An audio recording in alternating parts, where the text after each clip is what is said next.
I blocked the shot and it went to the other side of the gym. It went really far. And then he was like, goaltend, goaltend. I was like, that wasn't a goaltend. And like we started arguing and he pushed the shit out of me. And I turned around.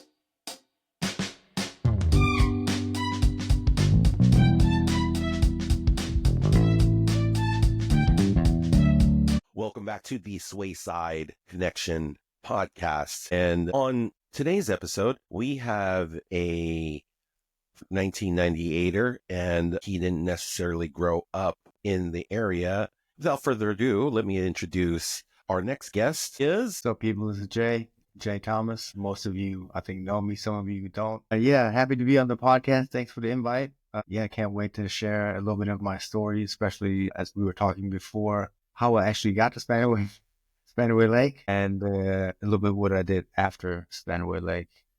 And of course, some stories at Spanaway Lake. Sure. I like to ask people, how did you hear about this podcast? But if you've watched the podcast enough, I've mentioned Jay multiple times because this is the godfather of the podcast.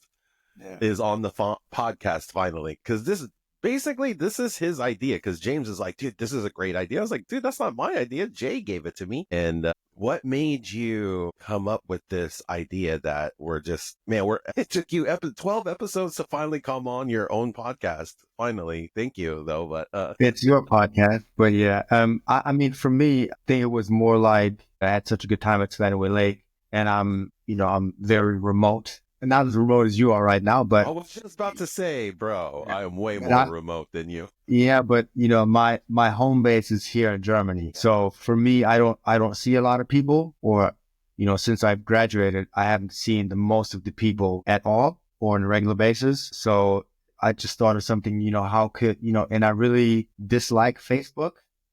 Same. Yeah. Same. I agree. I mean, there's something about it I don't like either. It's I used to like it. Same. I used to love it. That used to be like the first website I logged into like every day. Or even when I was at work, I would have a Facebook window open like 24/7 and just love being on there. And then it's weird. As we got older, I don't know, there's something about it where to me, and I've had this conversation with Bree too, where I'm just like, something about it where I just don't like being on there. But no, yeah. So I'm right there with you, Jay. Like, I don't really like to be on Facebook. After I think I used it up until our wedding, and then after the wedding, I basically just shut. I answered some last messages, and I get on there on the messenger occasionally to send some messages or reply to some messages, but I don't use it anymore. 10 years ago, I used it for the wedding because I had a lot of people messaging me, and there's a lot of people from the States came, which was great. So, and not everybody had my number. And back then, WhatsApp was kind of new. So that was like the free way of communication, the free method of communication. So yeah, I kept it on until after the wedding. Then I answered some last messages. And I believe October, after our honeymoon, I then basically shut it off. Yeah. Well, not shut it off. I you just don't use it. You just don't use it mentally as much. Deactivated it. Yeah. Yeah. What were your thoughts when WhatsApp bought, or sorry, other way around? What were your thoughts when Facebook bought WhatsApp? Yeah. I mean, I'm kind of in the boat where I should just get off of Meta completely, but I like IG. For some reason, I like IG. I just don't, and WhatsApp is like, WhatsApp was okay with WhatsApp. Yeah. I don't really like IG and Facebook. Like both of them kind of make me cringe. I mean, WhatsApp in Germany is huge. Huge in Germany. Everybody uses it. Everybody. So people don't send text message. They send WhatsApps. And my dad is the best. Oh, yeah? What do you mean? I mean, ironically, since he's gotten WhatsApp, I think he got it. He now only calls me with a WhatsApp video call. No matter the time of day or like, that's his standard way of calling me now is a WhatsApp video call. Sorry. Your dad is hilarious. I love that. That's his standard way of communicating now. It's like, man, it's video or nothing, bro. All day, like any time of day, any time of night. That's and my mom calls me with a video call when she wants to see the kids, but she'll call me with a regular call, like when just her and I talk. But my dad, it's just strictly video calls. That's awesome, man. That's awesome. By the way, are you drinking something over there? You got anything to drink? I do. Or you? I was gonna mess with Nalder and have like an assortment of German wines here because they have like Riesling, and Grauburgunder. Those are German wines. I think Malbec is German as well. Oh, Uh, really? yeah, Chardonnay. There's German Chardonnay. So I was gonna have like an assortment here and just mess with them. But I don't drink wine that much. Yeah, So, but what same. I do drink a lot is tea. I drink a Okay. lot of tea. So every day when I start my day, I basically make one of these. Okay. That, And what kind of tea is that? Is that like a black tea, English no, tea, I drink an German herbal tea, tea, and I make herbal one of tea? these. Was it So two teas? yeah, because I try to drink a lot, and what this does, so this one is just a regular teacup, so this will cool down faster, and this is like a thermos, so this stays warm very long. So once this is done, I can go straight to this one. Oh, dang, that's tight. Wow, that's gangster planning right there. And then do you just pour your thermos into the cup? No, I just You drink out just of drink. this. You Yeah. just okay. You'll see me switching in the episode. What a lot of times what makes these interviews that I get to do is like I haven't seen people or I just don't know a Yeah. lot about the guest, right? You know hella And about me. I know hella about Jay, so that's the Yeah. problem. It's not the problem, but it's also like, but with that, we also have hella stories, so we'll try not to Yeah. rabbit trail off too much. Yeah. But a lot of people when they come on, I like to talk about where. I mean, at this point, it's like, dude, where were you born? And so it's kind of like, and then we kind of go through, and then we Do you know all, where I was compare born? notes. What's that? Do you know where I was born? I think so. But we try to compare notes on like usually Yeah. which elementary we go to. So Uh-huh. obviously you're not going to be a part of any of those. But I believe you were born in Virginia. Yes, that is correct. Let's go. Let's Not go. in Germany. Not in Germany. Not in I think which is I think you were in Germany before I was because you were born in Germany and I didn't go to yes. Germany until I think at the end of 1980 Oh wow, yes. Yep. because my sister was born in March of 81, also in the same hospital you were born. Oh yeah. In Wiesbaden, And yeah. so we were in Germany right before she was born. So it was at the end of 1980 we went to Germany. Wow. It's amazing how many of us that have been on the podcast so far were Crazy. yeah, because I Yeah. didn't realize Darius was in Germany Uh-uh. in the I very didn't know that. early 80s And he too. was in Würzburg. You know who was in Würzburg? Alex Lewis and David. They lived in Würzburg. Oh no! Oh wow! And Wow! I'm pretty sure I think that's where David was born. Oh wow! Yeah, Yeah. that would have been like 80, like around the same time Darius, like his family was there too. Because I He mean, was, David's David probably was what born like in 80, 85. oh 85. 85 Okay, he no, was I think born. he had left already by then. But oh, Yeah. so I didn't even realize, damn, that they were there that long. Shout They out were in to Würzburg. They were in Würzburg and then they moved to Stuttgart, which is closer than Würzburg. They were like an hour from us for a while. okay.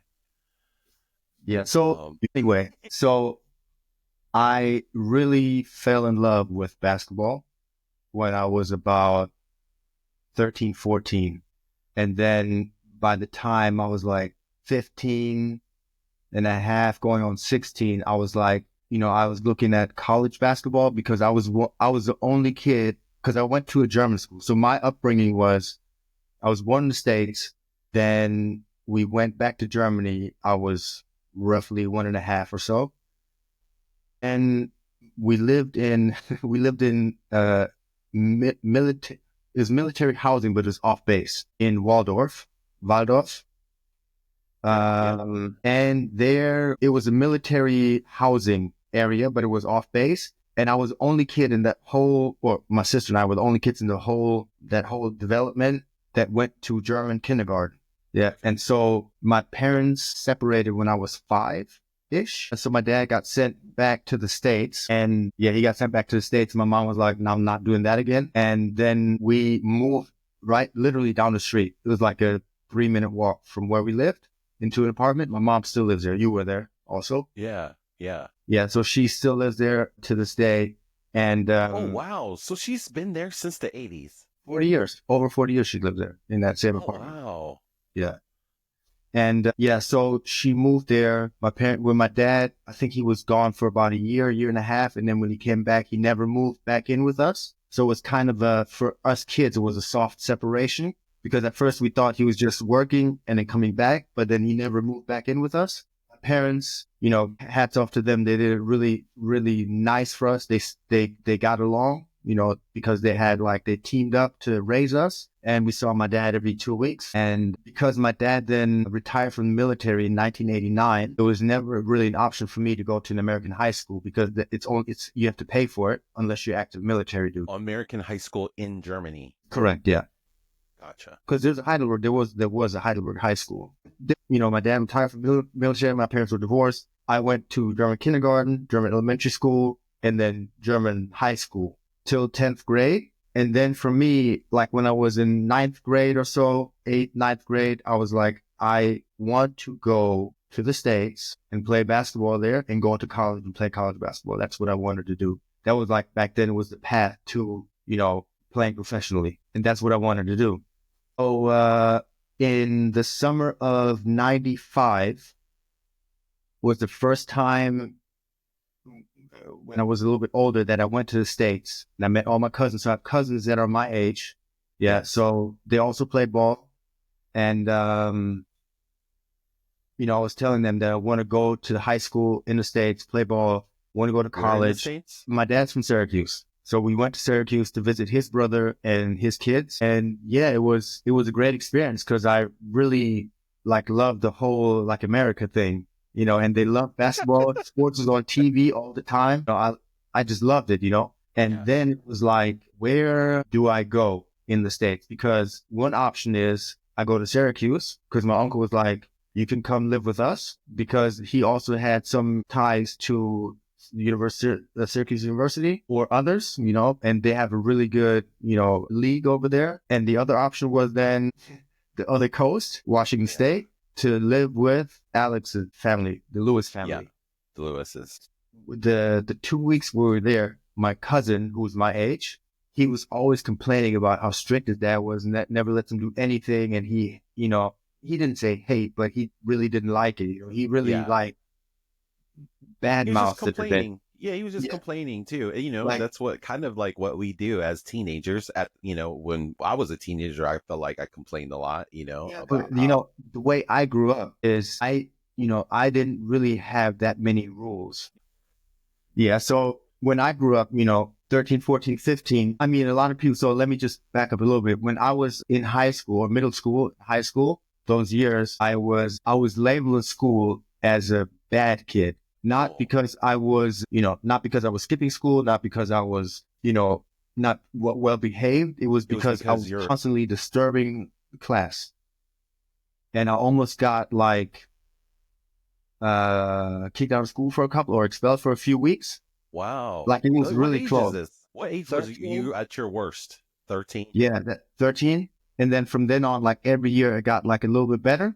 But yes. I felt like in high school, in German high school, I had always a target on my back because I was one of the only few black kids in school. We had a huge school, but in Heidelberg, I think it's the biggest high school. So it was only a few black kids in school, maybe 10 or something. Yeah. 10, 15 at the most. I was already labeled. So a lot of teachers, they already had me written off. So yeah, it was, at the end, I still had a good experience. I loved going to school. I loved hanging out with my friends. I loved going to class. I was just a kid, trying to be funny or a clown, which. Random question. Were you one of the taller kids in school or, cause I've also kind of seen Germans are kind of tall too. So, or did you just kind of blend in height wise? No, until I was 15 because I hit puberty late. Okay. Late. I didn't start growing until a year and a half before I came to Spanaway Lake. So me and my dad were the same height when I was 16, and my dad was 5'10". Yeah. And then one summer I just hit, and I was I think it was summer when I went to Syracuse, where I was 16 and a half. Yes. And right before that I just hit, and I just spurted to 6'2", 6'3". Yeah. Yeah. Okay. But yeah, so I did all my schooling basically until 10th grade in German, and because my cousin was kind of bad mouthing his living situation, I then chose to go to Spanaway to live with Uncle Lou. Okay. Yeah, that's how that happened. And I also felt that I knew them better because they lived in Germany We visited them. They visited us. I had a better relationship with them also, I felt at that moment. Yeah. Plus his wife, so Alex's mom, also German. Yeah. So that was for me like an easier transition into a family life. For sure. Because I went by myself. Yeah. My parents didn't go, my sister didn't go, it's just me. And that's funny because like just that decision alone, like imagine you could have easily gone to Syracuse, Yeah. to So live and play basketball over there. so another funny story. So my mom and Alex's mom, they're best friends in school. Oh, okay. And my dad and Uncle Lou, they served together in the military. Oh. So my dad was dating my mom at the time, and he brought Uncle Lou over to my mom's house. They go to the kitchen. They wanted to prepare some food. They were cleaning some food in the kitchen. And then Uncle Lou he looks up the house. He's like, I think my girlfriend lives over there. And then my mom hears it. She's like, who's your girlfriend? And then he says, Uche. And then she's like, no way, that's my best friend. And then the four of them started hanging together and doing this together. Wow. And so that's how that relationship started.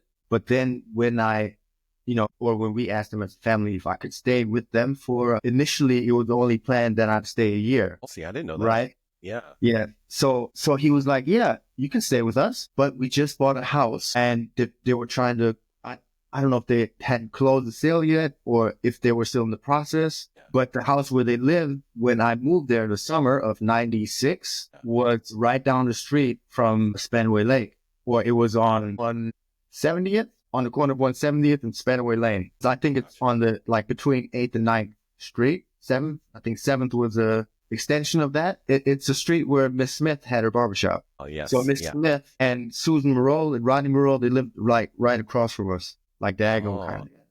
Yeah. Yeah. So when I came, they lived there, but they had bought a house in Classic View, which is right next to Bethel. Right next to Bethel. Yeah. So they wanted to move before I got there. So had they moved that summer or closed the house or had already plans to move sooner, then I would have never went to Spanaway Lake. You would have went to Bethel. Yeah, I would have had to.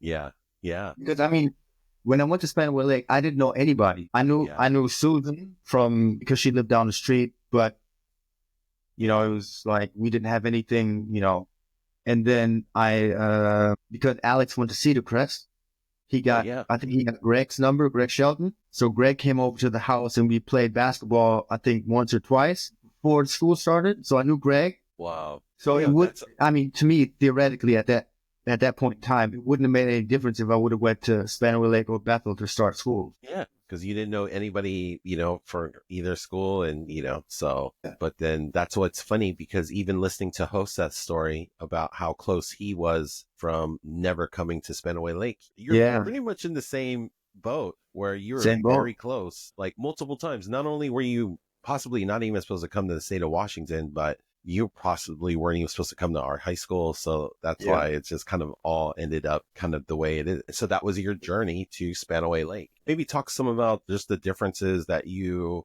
kind of aware of just from, growing up in the German system and then all of a sudden, boom, dumping into an American high school and that high school being Spanaway Lake. Yeah. The German school system is very formal. So Mr., Miss, yes, sir. They don't say sir, they say Mr., Mrs., or Miss. I know in German school, in elementary school, I think the first 2 years, I believe it was, we had school every second Saturday, which is wild to think about. And I know when class started, we would so to respect the teacher, we'd have to all get up like this. So the teacher we'd sit in our chair like this. And when the teacher walked in, we'd all do this, push the chairs in and then say, good morning, Mr. So-and-so. And then he would say good morning and then we could sit back down. Whoa. That is, yeah. That was elementary school. So elementary school is from 1st to 4th grade in Germany. Saturday school for elementary kids and every second Saturday. That's crazy. Yeah. That's crazy. But that stopped, I think, when I was in 3rd or 4th grade. I don't quite remember, but yeah. Yeah. Wow. So it was like I said, it was very formal. The teachers always seemed very distant, like they weren't very engaging, and I can just compare that now because I have the comparison to the high school in the States, where all the teachers were like very personable. they seemed like a genuine care about your personal development, not only school, but like, what are you going to do after school? Do you have any plans? You need any help? Like things like that. Like, for example, I never had a class with Mr. Joseph, P. Joseph. Yeah. And I think he was only there our senior year, but I don't Yeah. know. Yep. Yep.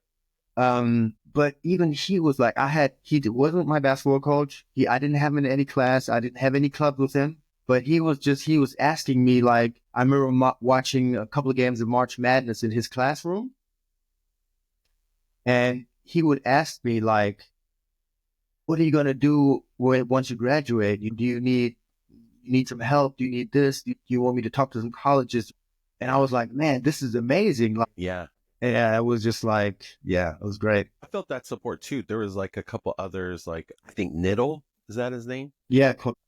So did he coach basketball or So was he it coached JV team our senior Yeah, year. because I don't remember having really that many interactions with him, but he came to me the Mm. same way. Was like, or he knew I was going to UW, and he was just like kind of recommending. He was like, yeah, you should think about getting into some fraternities and doing some all the like just being really helpful to just looking back and thinking like, man, I don't really even know you, and so no, I'm very thankful that Yeah. you're like willing to be helpful in that manner. Yeah, everybody. I mean, it was, and another thing, the German school, the whole system around sports in Germany is built up totally different.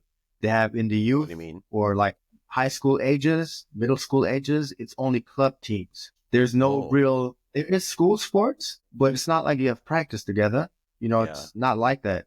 Like when you do sports, you actually go to a club and do sports. So the school doesn't have like a real identity. There's no like mascot. There's no assemblies. There's none of that. So wow, yeah, like going to my we're first big on that. assembly at Spanaway Lake, I was like, what is it? Like, it was amazing. Like that was like the best thing ever for me. The best thing.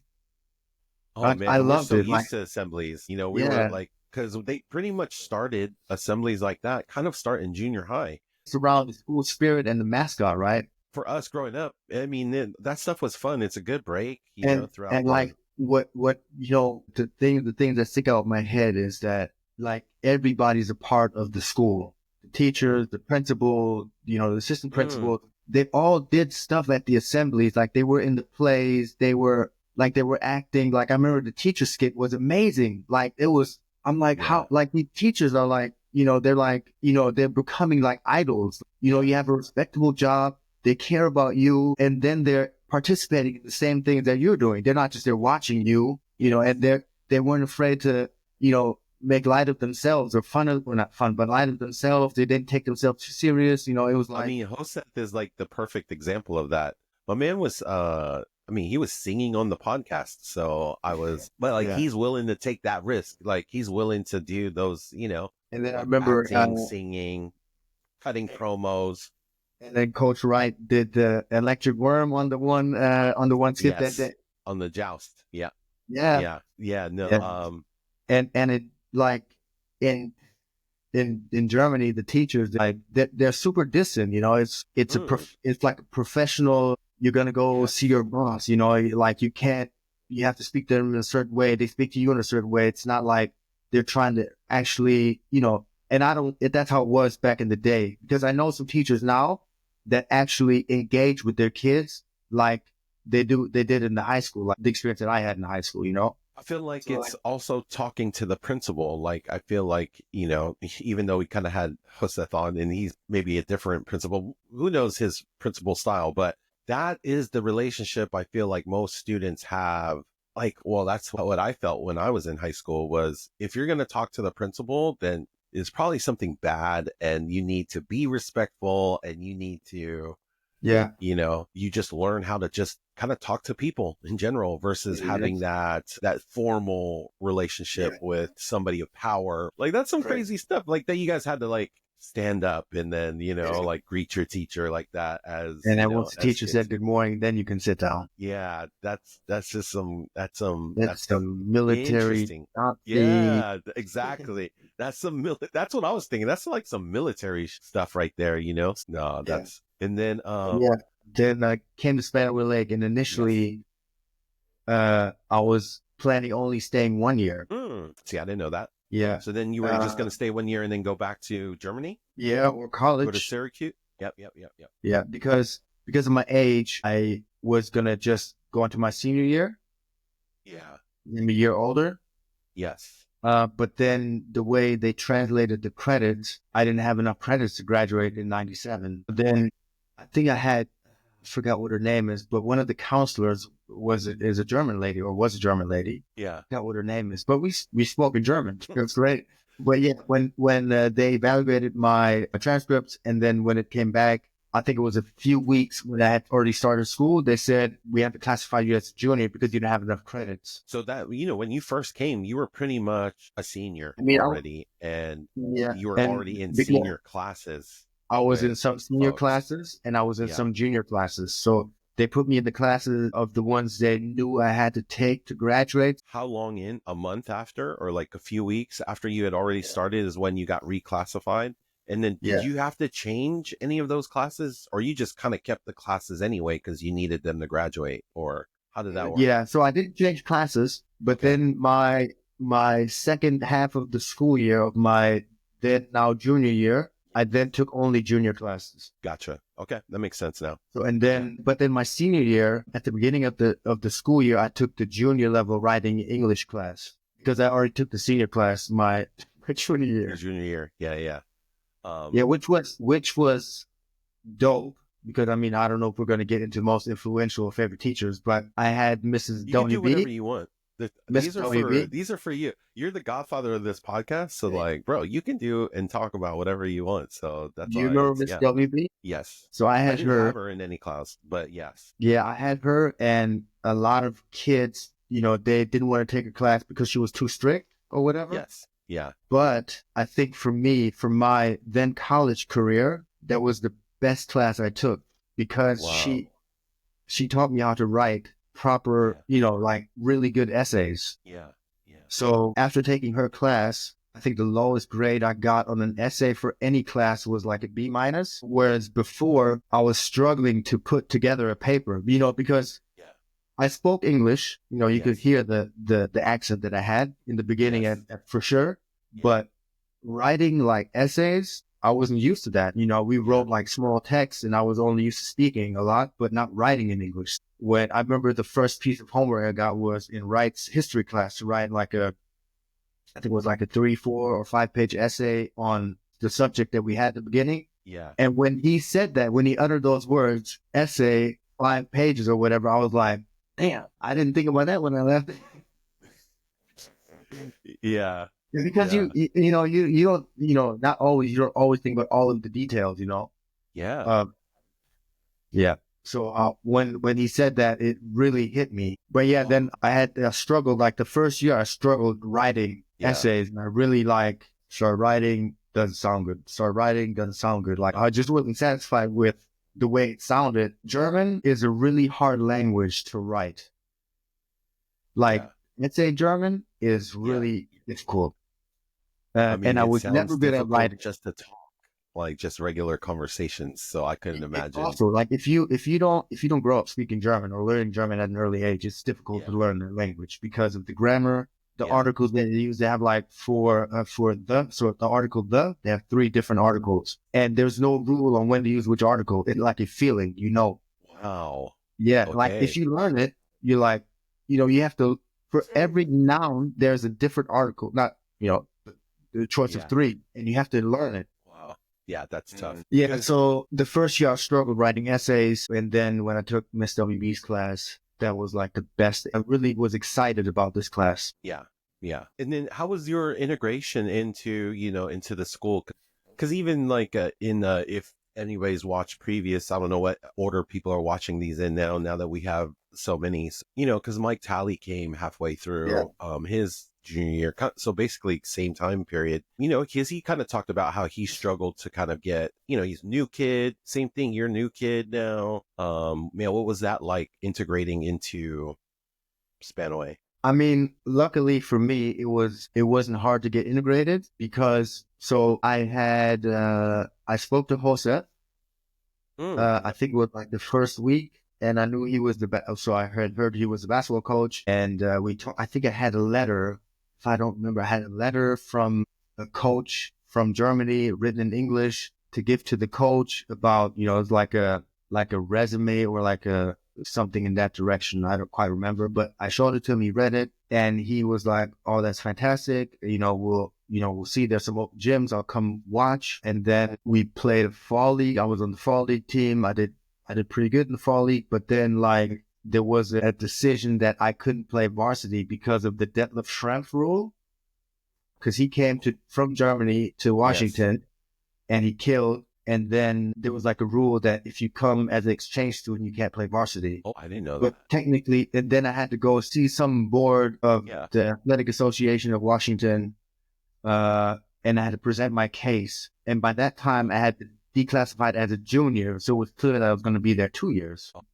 I didn't come as an exchange student because nobody went as an exchange. I wasn't part of any program. I just lived with a family that happened to live there. Yeah. So they then said, "Wow, you can play varsity." So I played like, I don't know how many games of JV before they then let me play varsity. And then I played like, I think, I don't know, 12 games, 11 games, something in that range of varsity at towards like the end of my junior year there. Yeah. And so, yeah, integration, sorry, I went off on a tangent. Anyway, integration, I think overall was pretty good because I was on the basketball team and, if, usually you find acceptance if you're good at anything, and I found acceptance through that. And then also with Greg Shelton knowing a lot of people, like he really, like he was one of the guys that actually introduced me to a lot of people. He took me to a lot of things. And so, yeah, Greg was one of the guys, like he was also one of my best friends there at school, like the whole time I was there. And, Greg was really the guy that kind of, so the first, I'll tell a small story here. So the first open gym that I went to, obviously nobody had ever seen me play. The game is much faster just because of this. It's more athletic. And I had to get used to the speed a little bit, the speed was in the beginning what was challenging for me. But anyway, so we're in this open gym and Randy Penotis drives down the lane, goes up for a layup. And I went up and I hit I blocked the shot and it went to the other side of the gym. It went really far. And then he was like, goaltend. I was like, that wasn't a goaltend. And like, we started arguing and I turned around and he pushed the shit out of me. And I turned around and I didn't want to fight. I didn't really know anybody, And then he came at me and it was just, it wasn't just Randy out there, Corey Jones was there and there was like all his guys were there, and then Greg got like in between us and he was like, "No, we don't need to do this." And like, he was like standing up for me, even though we only knew each other a few weeks. Like he was already speaking up for me. I was like, "Man, Greg, that's my guy, And then, and so anyway, it got heated only for a moment. And then like the next day I saw him, in the bathroom next to the library. Yes. And then like, it was like an awkward situation. And then we were standing like by the stalls. It was just me and him in the bathroom. And then he like looked at me. He was like, "I'm sorry, man." I was like, "Yeah, and then we just talked. And from then on, we were like, Randy and I had a really good relationship. Like we were like really good friends as well. Yeah. Yeah. So yeah, that was just like the first time. And then like it was over like the next day. Man, you gotta love Randy's passion. I've seen it too, like on just playing. There was another time where it was like, I think it might have been sophomores. It ended up being Cedar Crest versus Spanaway Junior, and playing just pickup basketball in the gym. I remember this was in the gym. This is like during school hours too, and like nobody's dressed. We're all just kind of messing around. We're wearing our school clothes and stuff. And so, but I remember same thing. I remember him getting heated to the point where he was like, "Man, I'll play in my boxer shorts right now." And he was as pissed. And it's just like, hey, you got to respect the. Yeah. I mean, I think we needed some of that passion. We needed some of that passion on the team, on the varsity team. You just respect the guys that play tough like that. And they're just like, that want to win, so yeah. The integration part, so.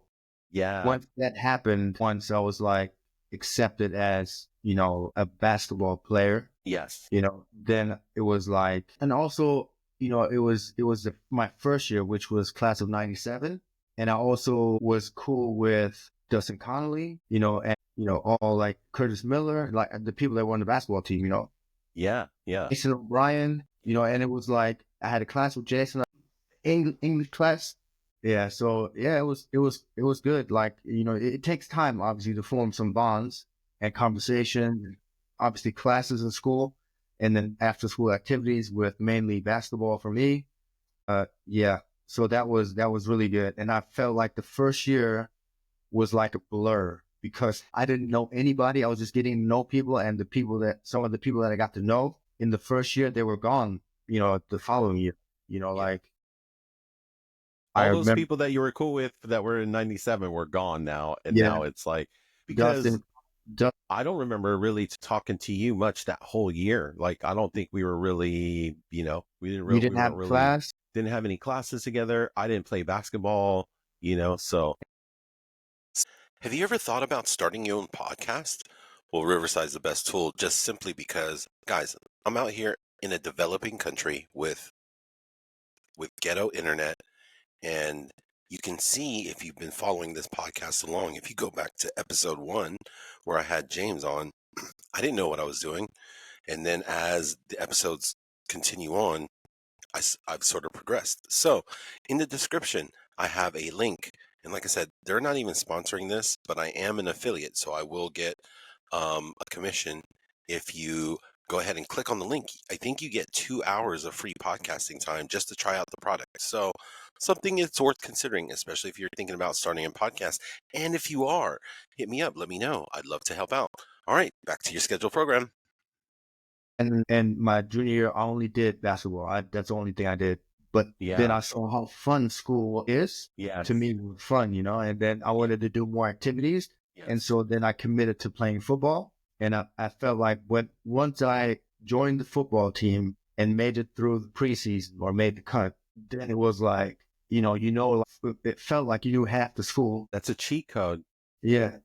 I thought playing football was a cheat code. It really helps too if you're like if it's your first year, man, like the fact that to play football, you basically got to come to the school 2 weeks before the school and then suffer through punishment of like just tons of running and hitting and all this like kind of stuff. So that stuff brings you together. So like if Yeah. you're I mean, part of with that, the running, I never really had a problem. yes. And I decided to play again. And Nice. it was fun. I, Yeah. I tried out for cornerback at first, and I think Wright. Yeah, Wright was like, "You ain't no corner. You can't turn your hips. You can't do this. You can't do that." So, and then somebody said, "You should play receiver." So then I just started playing receiver, and Kinda. Yeah. it was like a play. I don't know why.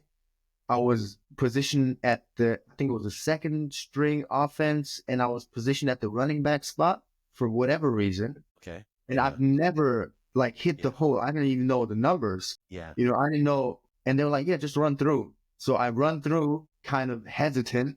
I get tackled. Somebody rolls over my ankle and I roll my ankle pretty bad. Yeah. Yeah.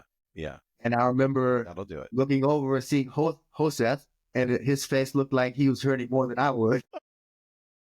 Yeah. Yes. Yeah. It was like, but it was kind of the beginning of the season. I was still like learning the plays. Yeah. And then like I once mean, it's tough. It's like your first year with the team. Like, I think you need multiple years. Like, there's yeah, only like one success story that I know where somebody played 1 year and killed it, and that was Joey Phillips. It's almost impossible to do too. It's we're a kind of struggle. we were kind of at quarterback. It was kind of like not a revolving door, but we had multiple quarterbacks. Well, that's kind of also a thing I Yeah. wanted to bring up with Hosa too that I forgot to, because he was the Yeah. quarterbacks coach. I was like, but Yeah, I mean, in his speech near the end of the interview, I don't, you might not have seen it, but I think that he kind of knows that just the struggles and the pressures of, when it comes to playing time and stuff. And that's yeah, probably why, because he really definitely. enjoyed coaching track, Yeah, he yeah, I heard mentioned. that And part. so, yeah, so because he was just like, oh yeah, man, you don't have to cut anybody, you Yeah, don't worry about playing yeah. time, and so I mean, I think essentially, I was probably in the depth chart. I was number 4 at receiver at the end of the year. yeah, Over Robbie and Chip, then Zach, and then me. yeah, yeah, yeah, I believe that's how it was. But then, like, I think once I came back from my ankle injury and I was looking at the playbook the whole time I was injured. Then I was like, oh yeah, I got this down. And then like we were practicing because I was in the second string, me and Zach. We were practicing against our first string D, and our defense was ranked, I believe, number one in the league. I mean, I don't know if that's. I mean, that sounds nice. I I remember, don't I want to remember say we it was, were, but and I we remember were at pretty least for a decent. while we Yeah. were, and we got the first interceptions against Puyallup. We got two in that game. Corey, I That think, is got the true. Yeah. first one, and I don't know who got the second one. Maybe Devin Spencer? Yeah. I don't Yeah. I can't remember. remember. But yeah, I mean, our defense was legit. And so I remember playing receiver against you guys. Roback was quarterbacking. Oh, okay. Yeah. Yeah, he was quarterbacking. And I remember like I had really good practices against you guys. I was like, man, I mean, You were working us. Yeah. I got hit. You know, I remember one time Devin smacked us on Yeah. me. Yeah. I held on to the ball and I was just laying there like this. And I was like, oh my God, snot bubbles. Like he hit me so hard. Yeah. But Yeah. I held on and I was like, man, this is, I can do this. It's a If good I can, feeling. It's a if great I can feeling to play, get I had to feel smacked. like if I can play against you guys, because I saw you guys every week killing it. True.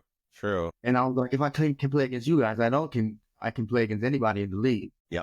So I That's was true. like, man, just put me out there. But I understood, that Chip and Robbie were out there too. Yeah. And they were good as well, Burners. Yeah. Yeah. So yeah, it was like, yeah, it was still a great experience. For sure. It just helps playing sports, especially any of the fall sports, like coming into a school, like, so even for the girls too, like playing volleyball or The cross country team, cross country. I think soccer is during that time too. Girls soccer is like, girls soccer, yeah. is during that time. So basically any of the fall sports, because you basically have to practice 2 weeks before school starts. So it's like, it's cool. You're already like hanging out, you're meeting people, you're making friends. And so then when school starts, it's like, this is what it's like to actually go to school with all the people you've been hanging out with the first first couple weeks. And so, yeah, that helped That me. was a great experience. I mean, I think I got a lot of respect from that year, from playing football and playing the way that I did.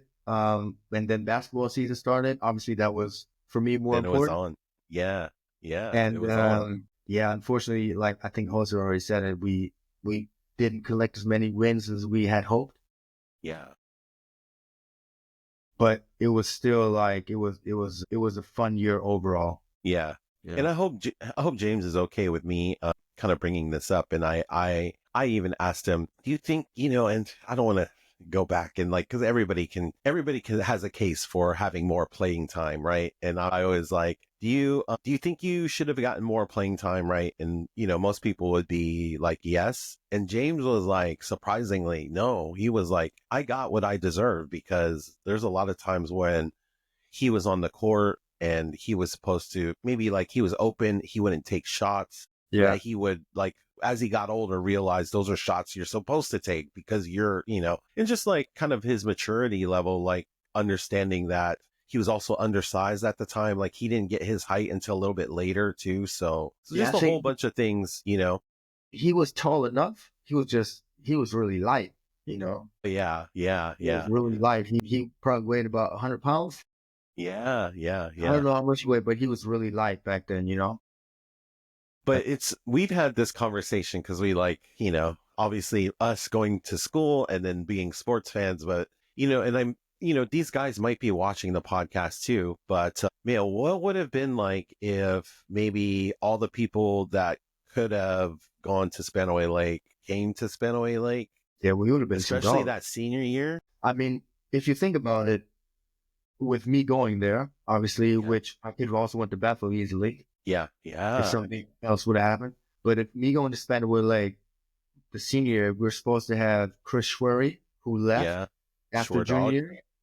Dog, that was like the biggest thing. I was like, oh my God, like we need him. Yeah. Needed him. I think he would have, just him alone, I think we could have added maybe 2 wins. Yeah. 3, I don't know. Yeah. Yeah. By the way, I don't think many people remember this. We got robbed of a win at Federal Way. Okay. Because we were killing them. And then the power went out. And we were just sitting around for an hour. And then I don't know what we were doing, but we lost the league. We were up like 10 or 15 in the third quarter, and then we lost the game. If the power wouldn't have went out, we were like in the flow, we would have just finished the game. Yeah. Yeah. Man. But anyway, I think Fleury, he would have helped put other people in their more natural positions, because him being out, like there were times where Corey didn't start and where Corey, Warren Stewart, like they were in foul trouble, and then I would have to guard the 5. Yeah. Yeah. And yeah, it was like, yeah, I mean, I was the tallest player on the team. So I'm 6'4", and Greg, it was like 6'3". And then Corey and Warren. Warren was also 6'3", 6'4", but he was the heaviest. Yeah. But I think that was his first year playing varsity, and he was playing against Jay Sherrill. They were like 6, 8, 9, 10, something like that. Yeah. And for me, I was best used at the small forward position. Yes. Yep. Because the best is if I would roam around and just like make things happen, because I was a good recover and help side defender, and I led the team in block shots. I had 60 in 20 games, so I had 3 a game. And if I could have like played more off the 5-man, not on him, I could have, But yeah, it was. Damage. And then like Josh Bernard should have went to Spanaway Lake. Yeah. And then also Leroy Johnson. Yeah. Those two, would have been. If you add those 3 players, I think we're easily a playoff team. Easily a playoff team, yeah. And like even the team, the way it was, I think I told you this, I think me and Greg were still the best duo in the league. Yeah. Yeah. But we were like basically at the same position, so we couldn't influence the game on other areas of the game. So if one of us would have been a point guard or a center, if we had different positions, I think it would have had a greater impact on the game. Yes. So. Yeah. No, it's always fun kind of thinking, hey, those what ifs would have been crazy, especially, if the people that came to Spanaway Lake came and, but obviously people have their reasons, and it happens all the time in sports today. So, I mean, even because we moved to Classic View in February of our junior year. And then after the school year in the summer, I had to go to Bethel High School to fill out some paperwork. I had to go there, I think on the first day of school, to fill out some paperwork that I'm going to Spanaway Lake, because I was in their school district. Gotcha. Yeah. And then when I was there, I saw Coach Mullins, who was the varsity coach of Bethel High School. And he started talking to me. He was like, "Why don't you come here? Why don't you come here across the street?" Yeah. Yeah. He was like, "You live right here." He knew where I lived, obviously. Yeah. Yeah. So for reference, I lived right across the street from Chris Belzer. Like he lived right across the street from me. And next door to me was Julio Vasquez. Remember him? Okay. Yep. Yeah. So those are like my neighbors. Yeah. Those are like Bethel athletes too. So it's like your street was. With Julio, he lived next door. I used to go over to his house. He had a hoop in front of the house. So we played a lot one-on-one together. Not a lot, a few times. Yeah. Wow. What was that conversation like with their, like, what did you tell him then when he was trying to get you to come over to Bethel? Like, I'm curious. I was like, and in my head, I was like, if I go to Bethel, we would be really good at basketball. Yeah. And I could possibly, or the likelihood of me getting what I wanted was greater. Yeah. Because I knew the year before they were already really good. And Sherrill coming back, Bernard was there, Belzer was there. I don't know who else. If Fleury went there, by that time I knew that he was going there. Yeah. Everson was there. Jarrell, he was coming. He was a sophomore that year. And I was just like, that would be tough, like we would probably go to state. But I felt that, going to a new school again. Yes, it's tough. I didn't want to do it. Yeah. I was like, and I believe that we could somehow do something in the league. Because I think that year they also changed the league. Because the year before, my junior year, we played against Clover Park. Yeah. Played with Lakes. And that senior year, we played against like the Federal Way schools. Yes. That are those schools. Yeah. That's exactly. Yeah. We lost those Thomas schools. We Jefferson. didn't have to play them. Yeah. Thomas Jefferson, Federal Way, and Decatur got added to our. And Decatur, yeah. Oh, that's interesting. Oh, man. Yeah. So, yeah. So so I wasn't even really thinking about it, but I was just like, tempted by the thought, but it was like, I already knew that I'm not going to do it because I didn't Yeah. want to go through the whole thing again. Like For meeting real. everybody, even though I knew people there at the school, and plus Alex went there as well. So my cousin, Yeah. who we lived together, he went to Bethel and I went to Spanaway. I would have known him as well. Obviously, we Yeah. would have went to school together every day. That's crazy that you made that decision. But because I mean, it would have made sense either way. It would have made Yeah. sense either way. Whatever you wanted to do, like it makes sense for you to stay just because that makes sense. You don't want to do the whole new kid thing all over again, even though you knew a few folks. And then, but yeah. So then, Plus, I think I already started playing. I think I already started practicing on the football team. To finish off like the high school years, I decided to do track, yeah, yeah. which I never did before. You were like, I really like enjoying. I like enjoy being in high school and doing all the stuff. So I'm gonna Yeah. do all the stuff. Like you Yeah. literally did it. You're like, yeah, And no, that's I what's dope. believe the track coach was asking me if I wanted to do track. Yeah. And I was like, because basketball season was over. And I was like, yeah, I'll do it. Like, I was like, yeah, sure. Well, what can I do? And he's like, yeah, we'll figure it out, but probably like the jump events you can do. Tell you why. Because Did you play soccer in Germany? I did, yeah, every day. But I didn't want to Funny. play. Why is that? Yeah, why is that? Because so many of us did. I wanted to try something new. Gotcha. Okay. I didn't want to be, because I was okay at soccer in Germany. I was okay. And I would have probably been decent in the States on the team. But I didn't want to be the German guy that, coming from a soccer country that is not, that good. The dude. You wouldn't have been the dude. Yeah. Because I'm also the German that doesn't drink beer. Yeah. Yeah. Yeah. Yeah. Yeah. Yeah. So, yeah, so I did track. I did well at long jump and high jump. I went to state in high jump, Nice. Yep. and triple jump I didn't like that much. Yeah, that's a tough event. Yeah, and then so it was dope. Like I think the state championship was on the day of our senior prom. Yeah, it was in the morning, and I finished second or third. I don't remember. Wow. I didn't And then realize you guys had a meet that day, and then what a yeah, it busy was that day. day. It was in the morning, and then I went home, changed, and then Colleen, James, and Annie came over to my house in Classic View. They picked me up, Nice. Yeah. and then we took pictures there, and then we went from there to the pier. To the boat. Yeah. Wow. That's dope. Yeah, and so It's funny that that like the track experience rounded out like because that was the first sport that I did that wasn't 100% team based. yeah. Because I'm a team sports guy. Yep. And that Yes. Spanaway had been good at we've had top rated tennis players, Yeah. track players or track runners or whatever, and stuff like that throughout our history. That was super fun, and I feel that I got to meet a whole bunch of other people that I didn't meet before. Yep. Yep. For sure. Especially it was the first time I was on a team with Brian Slater, Yep. Yep. Yep. and that kind of set us off on a path. Because when I came back then in '01, I went to Central, and Brian was still there. Yes. Yeah. Okay. Yeah. Let's talk about After high school, yeah. Kind of bring yeah. us to So Central. So because you yeah, so ended up going to Central. after high school, I went back to Germany. I had a couple of offers to stay in the States and play community college or at an NAIA school. So I went to Evergreen. I went to Evergreen. They wanted me to go there.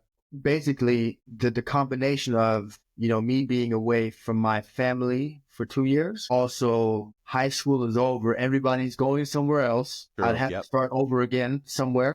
We're all starting over somewhere, right? Yeah. Most of us, But most of you guys are just going somewhere else and starting something new for the first time. True. Yeah. Yep. So for me, it would be like again in 2 years, and I wanted to be in an environment that was kind of familiar. I was a little bit homesick. I'm not gonna lie about that. And then also the combination of that and me not getting like a scholarship that I originally wanted, like to a Gotcha. bigger school, like a situation where I could see myself. So then I went back to Germany, moved into the dorms in Mannheim. And the University of Maryland, they have a contract with the military where they have classrooms on every base throughout Germany, and they educate military spouses, dependents of military. So you have to pay for classes unless you actually work for the University of Maryland. Then the classes are free, but I then went to the University of Maryland campus, which is like kind of like a college experience, but we lived on the base with the military. And we had 2 buildings dedicated to the college on that base in Manheim. So I think in Manheim they had about 10 different bases, and the one that we were on was close to downtown. It was a very small base. Everything was in walking distance, but it was like a college setting. So this is an American college, basically, you're going to. Yeah. You're going to an American college on an American base. In Germany. It just happens to be in Germany. Yeah. Correct. Okay. Yeah. And then, so the first year I go there. Now you kind of brought up earlier, there's some, because I know there's a couple now, right? There's some Spanaway, Germany or Washington, Germany connections now that you're back in Germany. My second year there, there's a Cedar Crest connection. Wow. Yeah. Yeah. Wow. So I loved my Spanaway Lake track hoodie. I loved it. The black one. And I had my back turned to the door. And then I hear this voice, this girl going, Spanaway Lake, shut the F up. Yeah. And I turned around, I'm like, and I've never seen her before. I mean, I've seen her on campus, but I wouldn't know where else I would know her from. And I was like, what you know about Spanaway Lake? She was like, I went to Cedar Crest. I'm like, what? And then so we started talking, and then I was like, yeah. And then I told her that Alex is my cousin, because that was her first year there. So she was the year under me, so she would have to be a year older than Alex. Yes. Yeah. She's class of 99. Yeah. Yeah. That's crazy. Yeah. It's a Marlis. Yeah. So, and so in the dorms, they had like an AT&T phone booth, because back then, if you're young, you don't know, back then, it was hell expensive just to call landlines from one country to another country. Hella expensive. Right. So I was in the phone booth, and there was a little, do you remember the little trick that we had? So there's like, when you pick up the phone, there's like the hang up thing, the button. Oh. And if you play with it like this, you would get a dial tone. Dial tone. Yeah. And then you could just dial any number in the States and call for free. And that's how I stayed in touch with you and James mainly. Like you two are the people I called the most, because Robert was all over the place. Yeah. He was hard to get a hold of. So you two I called the most. Yeah. And we stayed in touch over those 2 years. And I believe that I let Marlis talk to James Jackson. Yeah. Because I was talking to him and she was walking down the hallway, and I just, like, yeah, here's James. And they talked for like that's so tight. Got my associates from there. It was like around Christmas time. I was like, man, if I don't get my degree, I might be stuck at a job like this. And B, the basketball season was like, it was wearing me out. It was like stressing me out because I had an awful relationship with the coach. It was like the planning was awful. And so I was like, I sent Joseph an email and Jason Fawcett, who was the assistant coach back then. Yeah. I sent them both an email saying that I would love to explore options in the States of playing college basketball. And yeah, like I said earlier, they were super helpful. They set up a couple of visits for me. We had an away game Saturday. Sunday, I was out of there. I left. Wow. I went to the States, and then I went on 3 visits. So I went to Central, I went to Eastern, and I went to Gonzaga. So Joseph, and Foster, they set all those up for me, which I was super thankful for. And like I said, like, it's a different relationship with teachers. Like, they really care about you and help, and they do. So I went to Central first. I called James. He knew I was coming, so he went with me to Central on my visit. Nice. Yeah, so I picked him up. He hopped in the car. We drove out to Central. We had the map out because there's no navigation system. Phones. Yeah, no phones. We get to Central. I have a really good showing there. Right there on the spot, they were like, yeah, we want you to stay. We want you to come. I was like, all right. So, and they were like, where else are you headed? I was like, yeah, I'm going to go to Eastern and to Gonzaga. And they were... Did James play? Yeah, he played at the Dover Gym. Oh, that's tight. So was he like giving you alley-oops and stuff, or? He did good. I don't know if he threw me a lot or not. Maybe. No, but he did good. But he was out of shape. I remember him throwing up once. Okay. Yeah. He was out of shape. And it's different. Like, if you haven't played in a while, and then go to a college open gym, I mean, it's D2 NCAA. It's still a very high level, Yeah, absolutely. And if you're not used to playing every day, it's gonna be rough. But he did well. And Yeah, so they were thinking that I was gonna get offered at Eastern. Okay, yeah, That's how good I played there. yeah, So yeah, so the next day I went to an open gym with Corey Alexander on nice. play with him at the church. It was, my shot was on. I was doing really good. And then like at the end of it, I rolled my ankle really bad. Yeah, Yeah. And crazy. then the next day I had to go to Eastern, which is like a 5 hour drive. And just Yeah, sitting in the dang. car with an ankle, Yeah, with the messed driving up 5 ankle. hours. My knee was Yeah, hurting. yeah, Yeah, it was, yeah. And then at Eastern, I didn't play it awful. At yeah, Gonzaga, I was awful. yeah. And then I was just like, okay, I'll go to Central. And then I went to Central. Nice. No, So it's funny. I also had a small rental car, and driving down I-90, once you get past Ellensburg, you go past the gorge. And then once you go up that hill, it's just straight to Spokane and Cheney. Yeah, And up there twice, and both times I driving, drove I'm driving in a small I-90. rental car, and Yeah, my left knee is hurting because I'm a left-footed jumper. So I'm always jumping off my left foot or both. yeah, My left is always, and so my left knee is hurting. Just went through the season, just rolled my ankle, and I'm sitting there like, I got to keep driving because otherwise I'm going to be late. yeah, So, yeah. and I'm in this small car, like the seat doesn't go back any further. So while I'm driving, No. I slide over on the passenger seat and I'm driving like this with my hand on the wheel and my left foot on the gas instead of my right because it's just straight and I had to stretch my leg out there and I couldn't stop. So I'm just driving Dude, like this and I'm passing cars and they're like, because you're they in don't the, see anybody in the driver's side, but only me in the car. oh, Yeah, it was, that's highly dangerous. but yeah, wouldn't recommend this. People, Well, how far do you think you drove like that? I mean, like, I had to stop to get gas once and I got out the passenger side. Yeah. that's awesome. That's Yeah, awesome. but yeah, so that's how I got to Central. In the end, also, I mean, all the Central guys that I still am in touch with. And Yeah, absolutely. that was also kind of like, I would say, because I'm still friends with most of the guys on the team. I think three guys from the team came to the wedding. I had invited more, but obviously, it's not around the corner. Yeah, yeah, So, and then Slater was there at Central. yeah. And from there, we like built up a really good relationship. Yeah, we started listening to music together. He was so they had like the baseline boys at Central who were like right under the hoop. Okay. And they were like these crazy, at the Cameron crazies. They're like that, basically. Yeah. The central version. Yeah, the Central version, yeah. And Slater was one of them. And with me being there, it felt more like home. Yeah. And then plus, I made really good friends there. So like, Scotty, obviously, like me and him were like, for some reason, like the day we met, it like clicked. And we were like, from Yeah, there on, like, we were like, I would say he was my best friend at Central for those 3 years. for sure. Sure. Yeah.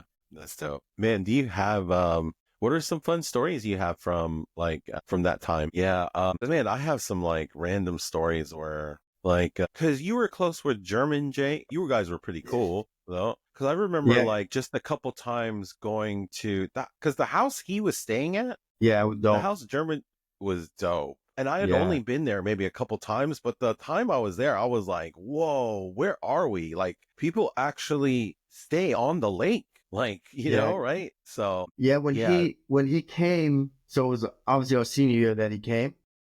yeah.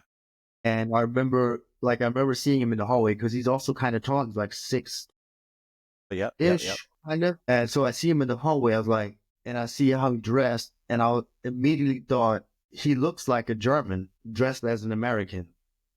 That's one of my I'm favorite telling you, that games to play. One of my favorite games to yeah, play when I was in definitely. Germany. Yeah, It was Stop. Americans. Yes, I was telling Yeah, that to Terry and the boys. Yeah, you can see I him from a was mile just, away. But yeah, yeah, I was like, he looks like a German dressed as an American. And so yes.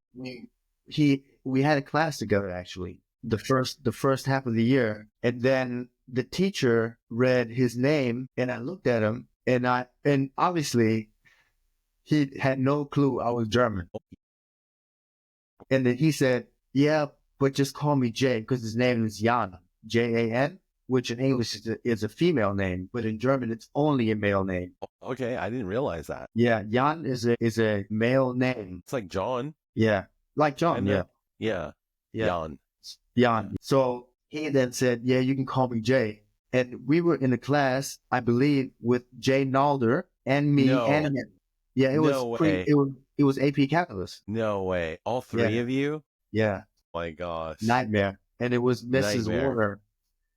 Miss Yes. Wow. Warner. That's So, hilarious. and then I started speaking to him in German. And then he was like, oh my God, and then we started almost Obviously that interacting. connect. Yeah. No, Yeah. that's tight. Yeah. Obviously And that then connection was I helped him get integrated the for way that sure. I passed it on. Yeah, Yeah. for sure. Yeah. German Jay.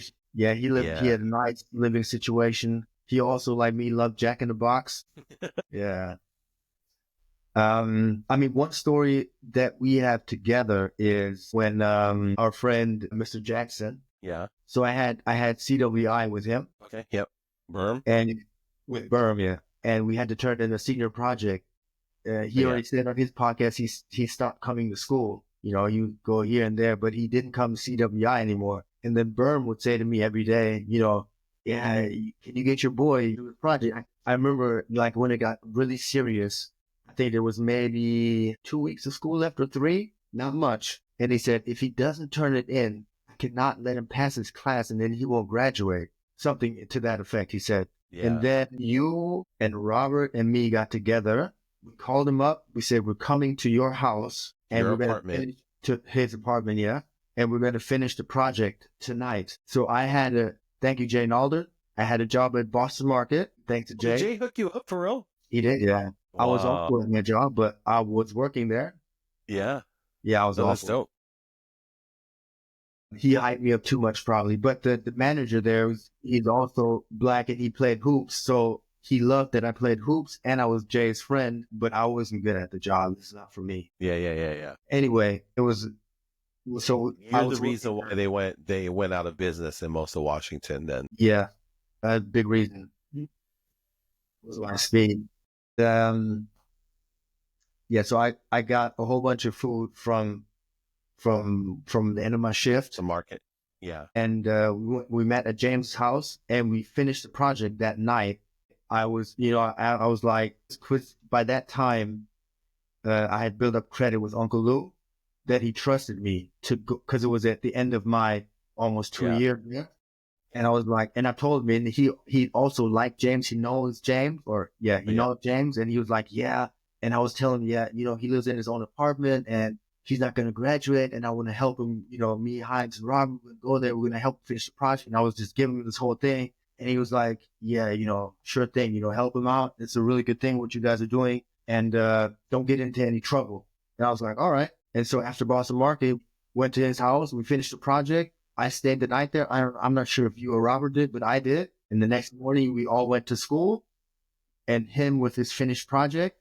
And then he turned it in. And yeah, so Berm was super happy with that because he also, I mean, James is a likable guy. All the teachers liked him and nobody wanted to see him fail. And that's another thing, in Germany, you would have never had it like that. I mean, back then you would have had it like with the teacher trying to help you graduate, like, don't make this mistake here because if you make this mistake here, that could cost you. It can set you back for. Yeah.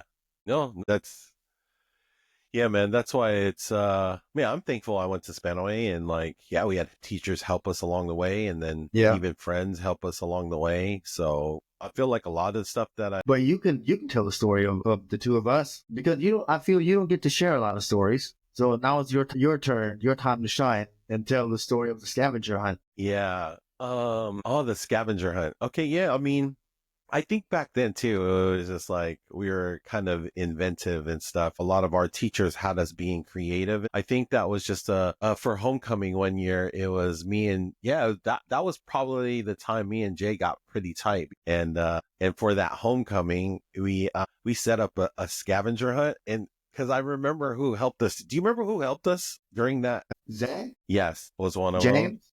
them. No. James?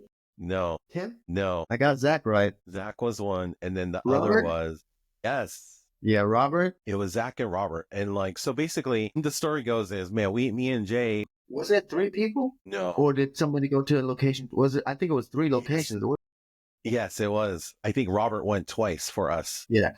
Yeah. Robert hooked it up. So we basically, me and Jay, for our dates for homecoming, we basically we set up a scavenger hunt, and where we told them to meet us somewhere like, I forgot, basically all like fast food places. So, well, the first one was like, meet us at like McDonald's, and then we weren't at Yeah. McDonald's, Robert.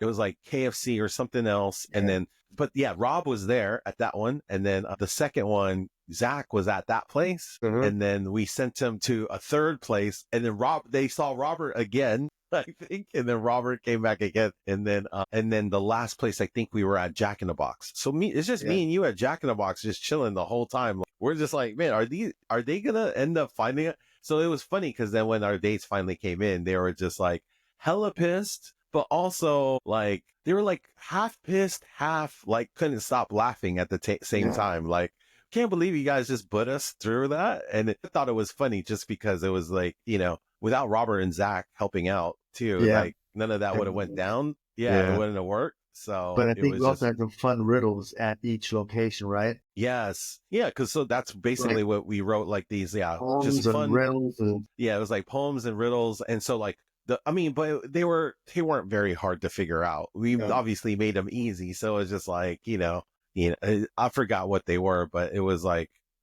totally obvious of like where to go, and especially when you get there and then you see like Robert or Zach there, and they're just like, that was pretty fun. Pretty much me and Jay were pretty tight after that, and been tight ever Yeah, for since. So sure. that was like one of those crowning moments of high school. Yeah. Yeah, man. And then it's funny how like 2015 it was just kind of a crazy year because you were another one. They got married that year as well. So many fun things happened that year. So, and Yeah. at least for Also, the high school, I was really thankful for you and Robert to come I was to the gonna say, wedding, yeah, and then also yeah, my guys from Central. Uncle yeah, Luke came with David. yeah, Alex didn't come, yep, yep, unfortunately. And then my uncle came from Syracuse, so the one I could have lived with as well. So he came with yes, his wife. So it was like quite a few people that came from the States. I'm happy that a lot of people showed up. And the wedding, my wife is from Eritrea, which is in East Africa next to Ethiopia, and the culture like is totally strong, different. The strong culture. strong, Yeah. So the DJ played hip hop mix basically, but then he also played a lot of Eritrean music, which is like everybody dances and you like go in a circle and you do like these dances, which yes, are like super inclusive for everybody. And everybody just had fun. And my German side, they don't really know except for my parents and my sister. Maybe they don't know any of these like type of dances or culture, and they just hopped on the dance floor. Like everybody joined in. everybody, yeah, And then we also had a couple of Greek dances. yep, yep. Because also my one of my best friends is Greek, and I spent a lot of time in Greece, so we had a Greek dance as well, which I love that culture too. So yeah, it was a fun wedding, and it was hot. I On was 50 gonna say, degrees, I were you gonna? spoke, I would say. Yes, it was, man, because the venue was beautiful, but it was unusually hot for Germany at the time. And it was one of the hottest days of the year. And it was gross because, like everybody was kind of sweating through their shirts, or at least the dudes were, right? Almost all the dudes were already sweating through the shirt, probably like at least 2 hours in, hour and a half in, before the reception has even started, like we're all kind of, dying because that's just the way the venue is kind of set up. So And there's also in Germany, there's no ACs. yeah. And so that was just the kind of like, because of even the place that we stayed at, because I think somebody said it's like a ski resort almost, right? It's like Yeah, a because resort for like winter time, basically. And yeah, because the location. So I mean, it's not far from where I live. It's about an hour or so from where I live, south. yeah, But it's like kind of in the Black Forest region. So it's right on the border of France. like you just said, it was really close to the border because, after your wedding, I went to Munich. I caught a train to Munich, Strasbourg. and because that's another like other memorable story because so Robert, I asked Robert for a ride to the train station in Robert the Great. France. I've never been to France. I've never been to France except for the one time Robert takes me to the train station in Strasbourg, France, right? And so, you know, it's the day after the wedding. We do like, we stop by and, talk with you, and we're just, kind of doing recaps. Like, Jay's wedding didn't end until like probably like 6 a.m., something like that. Like, well, that was some of the last rides that were like given at like 5 a.m., 6 a.m., because it was just Yeah. like, it was kind of crazy. Basically, a lot of us were up really, really late, and, there was, Yeah. tons of Light out. food and drinks. And so, but I'm not really like looking at the time properly, or just being just too nonchalant about it. But I had a train that, because I was meeting up with other friends in Munich. So I had a train to catch, and it was leaving from Strasbourg, because I had it Yeah. set up that way, just knowing that. And so, Robert gives me a ride, and we're kind of cutting it close, because we kind of, and like I said, it was probably mostly my fault, probably just not taking care, like not looking at the clock the way I should have. So we get to, oh yeah, it's only like a 15-minute drive, like you're saying, right? Yeah. But right when we get into France, right when we cross the borders, like, everybody's German phones that they had, I didn't have one, but I think those guys did. I think Robert I and think Denise Denise did. had one. Yeah. So their German automatically doesn't work anymore, because it's like, we're now in France. And so like the phone doesn't work. So everything's in French, and we're trying to find train station. We can't Google the word for train in France. So we're like, now like, also I realize, oh, we're actually cutting it closer than I had originally thought the train was going to come. So now I'm stressing, because like, oh, this is like the train that I need to catch to Munich, to like, for all my plans to go well for the rest of my trip. So we were driving around. Robert drives into a one-way parking lot that goes down. And so Yeah. he didn't realize it's one way. So now he has to like back up, and we're super late, but we're kind of like nowhere near doesn't feel like we're anywhere close. He somehow backs up. We find the train station somehow. They're helping me get to my train. So they're coming out, and then like, we're trying to find it. I get on the train, and just like a movie, like literally 5 seconds after I get on the train starts to move. And it was just like that. Yeah. It was that close of me missing my train, but I am still thankful to this day for Robert and Denise finding that train station, finding that train, and letting me get on, because I went on to have a great time. And so this was also funny, just about Jay and just Germany in general. Jay's like, "Oh, you're going to Munich? My friend is like a promoter out there. I'll have him put you guys on the list for the club tonight or whatever." And so, man, Jay hooked it up. And then it's like, we go out there, and then we go to this club, and yeah, this dude gave us free cover, and we had like, it's not VIP, but it was just like a place to sit in the club. And, just having a place to sit in any club is just cool. We didn't have to pay for it. And it just kind of worked out the end.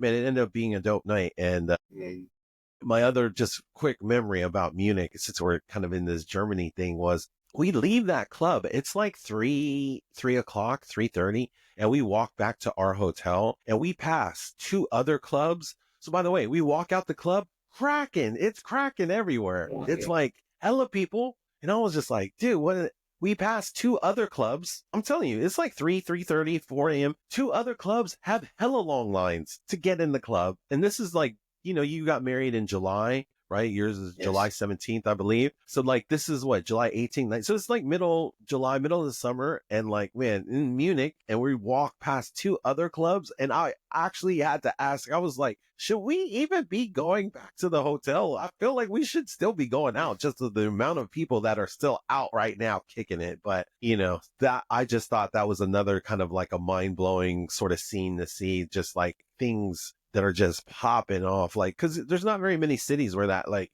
Vegas, it happens inside clubs, and you're not just going to go walk around other cities anywhere in the States where you have like things popping off that late. So it was just such a culture shock thing to see. And I love that summertime energy that Munich had, cause it was just like, wow, I was like, damn, it's amazing. And then it also makes me think how many other cities in Europe kind of had that same energy, party energy, summertime energy going on, right? Yeah. Is that Germany pretty, I mean, Europe in general, they have that party scene where they party hella.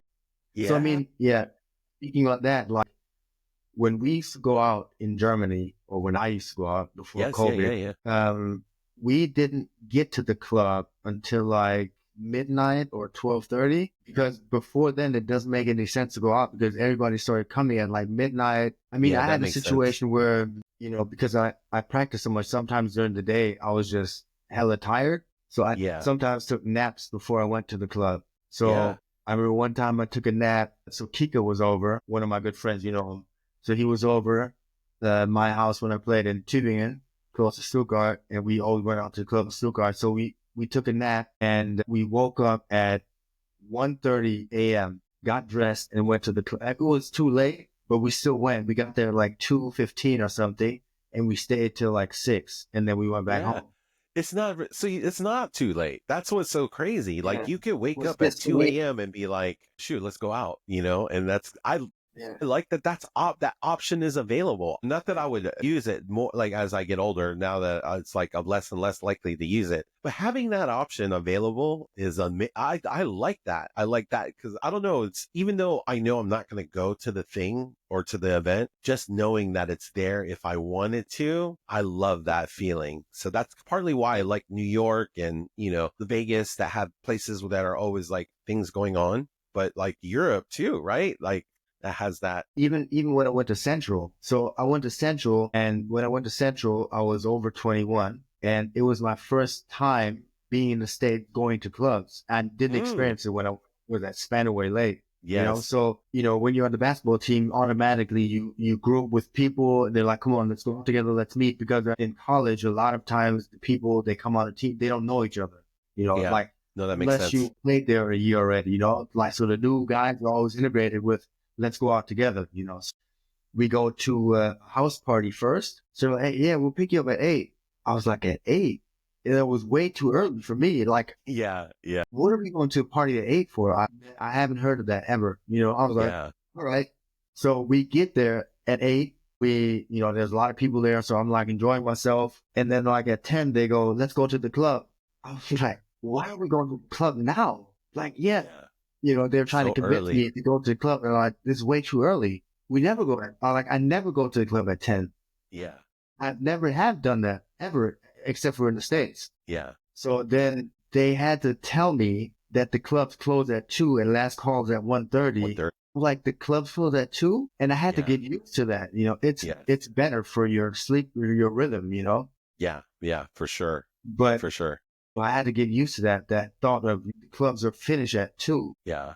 That is a weird feeling too. Like when you're used to partying in places like Vegas, like Europe, where the clubs kind of go on for however Yeah. long they go on for, right? Yeah. I hate that feeling of like, just as well, it's funny as I'm older now though, it's like I don't really care. I kind of glad that they close at 2. But like, man, when you're young and you got all that energy and you're just trying to kick it and meet people and do all these things, I mean, you don't want the clubs to end at 2. You kind of want things to go on. So um yeah, and then any other stories? Favorite thing is if there are any unlocked memories that people have, those are the stories I love to hear because like Hoseth unlocked my tattoo story Yeah. during the interview, and I was like, oh yes, that's right, I do remember that. So that's why Yeah. it's like So I love when those. when when Darius talked about Kmart, Yeah, they're on at the end of 172nd and the one seventy Pacific. second. Yeah, yeah, yep. I used to go there Yeah. all the So time. Yeah, I used to go there as well before we moved because we lived right there. yeah, Spanaway Lane is yeah. right there. Um, yeah. So in that parking lot of Kmart, there was a DQ. There was a U.S. Bank, I believe, with a Okay, drive-up ATM, which okay. there's no drive. There was never any drive-up ATMs in Germany. I was like, I have to do this all the time when I get money. I have to drive up and get it. Yes, Just because when I go back, I can't do it anymore. Anyway, there was yes, also Grease Monkey in that yes. parking lot. Oh And yeah, Randy used to work there. I remember that. Yep. And Junior, my car, needed some attention, and Randy always hooked it up. Oh, that's what's up. Yeah, Yes. so he always hooked it up. Also, I think we did a tune-up one time at his house. So I bought like spark plugs because I didn't have money to like Yeah. put my Yeah. car in the shop. And so I went to his house and then he put the spark plugs in for me. So Randy always hooked it up. Like I said in the beginning, like we had a really good like friendship after that first incident at Open Gym. Yeah. Yeah, so he always hooked it up. Oh man, that's awesome. Yeah, I remember I mean, we're living in Washington State, and my windshield wipers didn't work. You Yeah, remember that? that's right. Yeah. I always put like the Rain-X on, and the water just, and I could kind of see, but it wasn't. I mean, You and James had the same car, we did. Yeah. which was I had a, an automatic, and he had a stick shift. And yeah. then I remember you What and kind of car was it? a 78 Mustang. 78 Mustang. What are the odds of you guys both having the same car, right? I don't 78. know if I've ever seen a car anywhere else, but the two of us have it. And Yours I was remember black. you guys came, his was brown or golden. Yeah. His was brown or golden. Yeah. And And I remember you guys came over to Classic View when I already lived over there by Bethel. yes, because And he called me and he said he just bought this car, same car like I had, but it's a stick. If I could teach him how to drive it. well, that makes sense. Yes. And then So you guys it's came over, me. you, Greg, and James, yeah? Yes. And to pull in coming from Spanaway, when you pull up to Classic View, and right after Classic View is Bethel High School. Yes. So right when you pull up, you have to take a left in to go to Classic View. And we couldn't take the left. I didn't know how to drive stick either. I don't know. Greg did, but James was the one driving and he could not shift because once you stopped, you had to take the left and then, put it into first gear and could not get it into first gear and to go. So then me and Greg had to get out of the car because, man, people were starting to honk and it was, like we're probably there for at least a minute or so before me and Greg get out and we have to direct traffic around and like tell people to go by us. And it was, it was embarrassing, but it was just at the same time, it was just like, man, we don't know what we're doing here. So, please forgive us people but that was definitely a memorable, I'm sure I was super embarrassed at the time, but I love that. That's probably one of my favorite stories because I look back and just think of like how young we were, not knowing how to drive stick. None of us really knew how. You were the only one, but you had the automatic, but you're at your house, Yeah. at your uncle's house. And so would probably been better served taking his car because I mean the car that I had it had so many troubles. I remember that also. I think it was before I started working at Boston Market. I had a job in that Fred Meyer out at the end of not at the end of Canyon, but before you leave Graham. There's a new development that there was a Blockbuster, there's a Fred Meyer and a pizza shop and some other. There's like a little strip mall over there, kind of by. Yeah, that's deep. That's deep. But that's where I live. Oh, yeah. It's 5 minutes from my house. Oh, okay.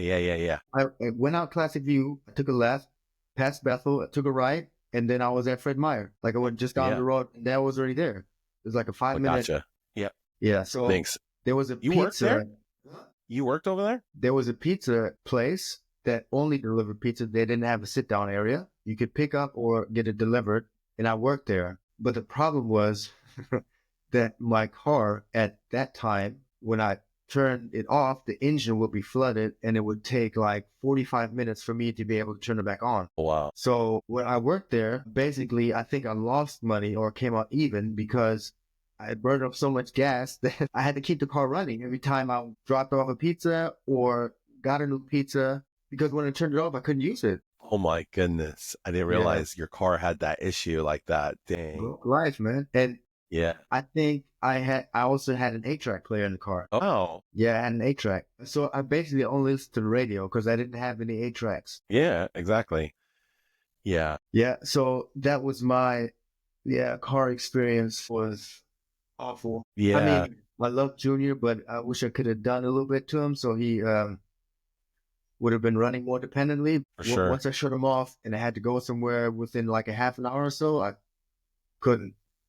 Yeah. And I remember every morning I had to go to the car and start it before like a half hour or like 15 minutes before I left to warm it up. Yeah, because when I just started and go in the winter, it just wouldn't ride the same. So the engine had to warm up a little bit. Yeah. Well, yeah, like, and we didn't really even get to this. So like, what was your 9/11 like? Where were you at? Were you in Germany or were you here? Yeah. I was in Germany. You were in Germany. What was that like? I was working. It was, for us, it was 3 p.m. So it happened around 9, I think. Yeah. Yeah. 9. So it was 3 p.m. 9 New York time. Yeah. New So York it's 6 time. hours, Yeah. we're 6 hours ahead of New York time. Yeah. Yeah, I was working. I was with my friend and we were delivering furniture for his parents. His parents had a furniture store. And so we used to deliver the furniture and I helped them that year at the end, just to collect some money at the end. And yeah, we'd go out and deliver the furniture to people that bought furniture in the area. And so we had 2 deliveries that day. And so after the first delivery, on the way to the second one, I see a text message on my phone from Kika, the guy I just talked about. And he said, there's a war on New York. And I didn't understand the message. I'm like, what is he talking about? And then the next message was like, an airplane just crashed into the World Trade Center. And I could and then I Yeah. called him right away and he was telling me what's going on. Like we talked for 2 minutes or something. And then we were at the next spot where we had to deliver furniture. So we hang up the phone, or I hang up the phone. I started talking to my friend about what's going on, like, is it real? What's going on? So we ring the doorbell and the guy that opens the door, he's like pale and he's like, you guys have to come in and watch this. So he invited us into his house, strangers, Yeah. into his house. He sat us on his couch. He poured us like water or a drink or whatever, not alcohol, but like a drink. We sat on his Yeah. couch watching this on his TV. And I was like, oh my God, like what is going on? Like I Yeah. could not believe it. And Yeah. then, we sat, I think we watched it for about half an hour or something.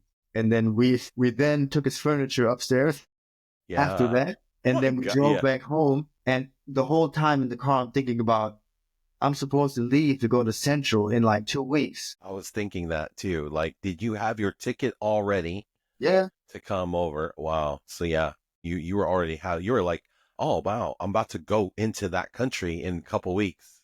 Yeah. Then Time. my mom was like, oh, you can't go now. Yeah. I was I like, could see her Mom, saying that. I could yeah. see her saying that. I was like, Mom, now is the safest time to fly. Like, they're going to check This everybody. yeah, and you're right. And it was exactly like that. Yeah. So, yeah. And that whole, I mean, also, what I didn't think about at the time, sometimes you don't think like everything through. Yeah. So I didn't realize that when I went to Central, all we did was fly places. Yeah. Because Yeah. that year we had a tournament in Florida, we had a tournament in Vegas, and we had a tournament in California. We flew to Alaska because we played there in our league. So Yeah. we were hella on the flights, Yeah. And we played a California school that's in our league. We didn't drive there; we flew there. Because you're the godfather of this podcast. Any of these stories that anybody has told, has that unlocked anything for you from any of the past guests that have Yeah. come on? Oh yeah, when Darius told a story about his father and then him doing the poem at the Afro pageant. Do you remember that? I do. And I remember because I mean he didn't play sports, so we had like just a school relationship, but I don't think we had any classes together. But I always liked him. But Yeah. I honestly I didn't know what was going on in his private life. And then Yeah. when he did Yeah. that, I when he didn't did know. I didn't realize his that. poem, I was like, my God, like I like really like I was emotional because it was emotional, and then I was like, and that unlocked like that Afro pageant for me. Yeah. Yeah. Wow. But yeah, Yeah. also like seeing videos, like clips of the talent show. These are things we didn't have in Germany, like talent For shows sure. and Yeah. pageants and assemblies.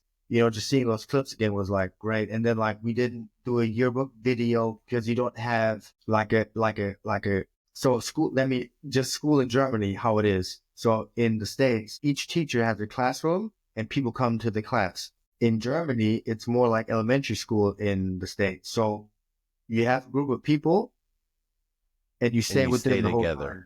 Yeah. So you have like a weekly schedule and you all have the same schedule, unless like I think at a certain age they split PE boys and girls.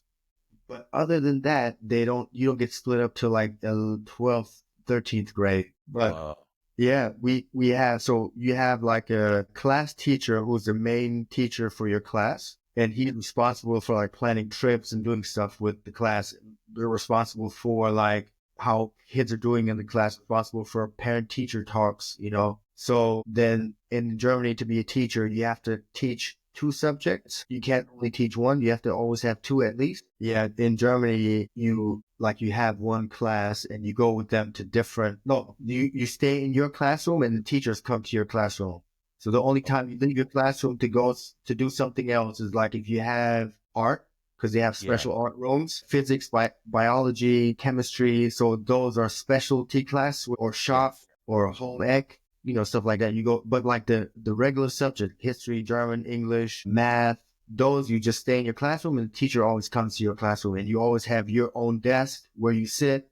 You always have the same seating order unless you get changed around. Yeah. Yeah.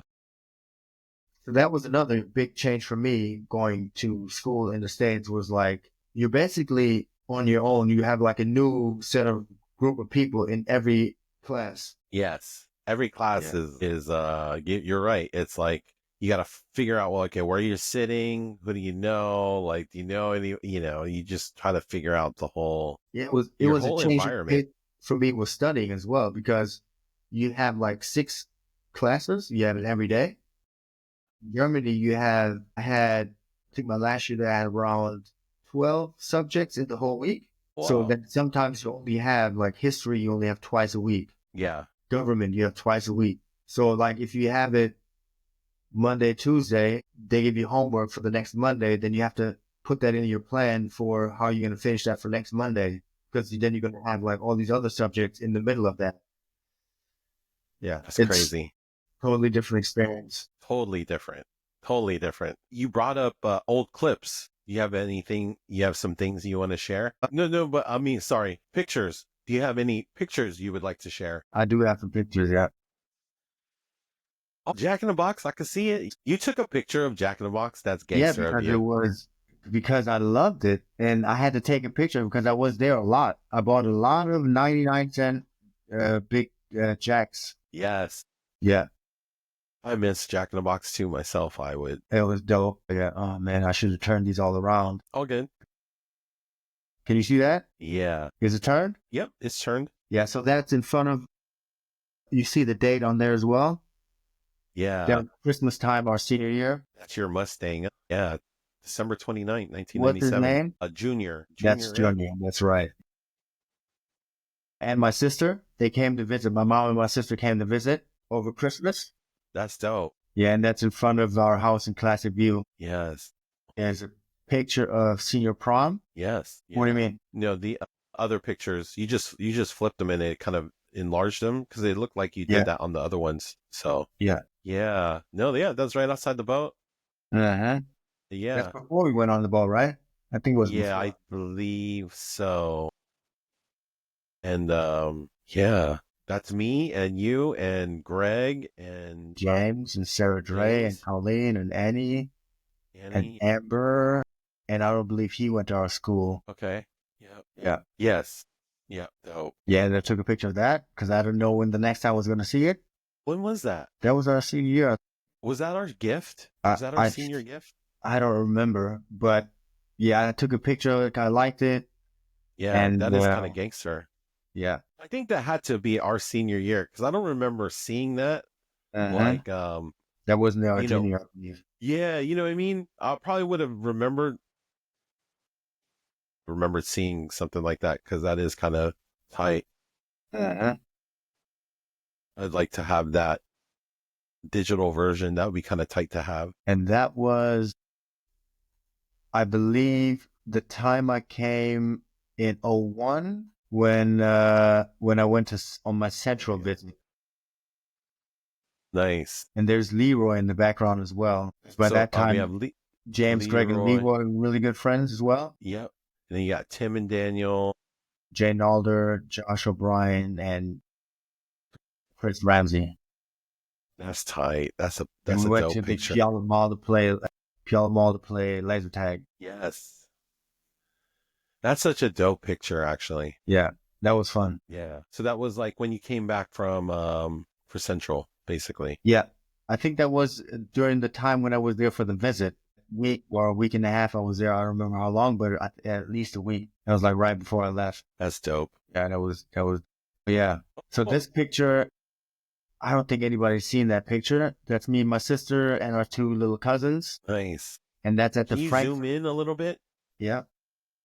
on this? Can we? Nice. That was at the Frankfurt airport the day I left to go to Central, to Spanaway Lake. Spanaway. Yeah. Okay. So that was my last day in Germany before going to on my mission to Spanaway Lake. Your mission. Nice.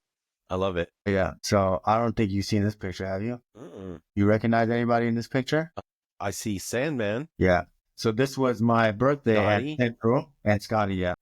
Yeah. So this was a picture of the groundhog. Yeah. So you want to explain the groundhog? Yeah. So, that's Jay's drinking name because he only comes out once a year. He only pokes his head out once a year to come drink with us. So, And on top of that, my it. birthday is also in February, so it fits. That is true. On two sides, Yeah, back in the day, I never drank. I only like once a year I drank. And so that's why I gave myself the drinking name, the Groundhog. And actually, Corey Alexander came. I think he was the first person to visit me at Central. Nice. And so he came out for my birthday, and we had a good time. Yeah, that's dope. Yeah, I put this picture in there because of Corey, basically.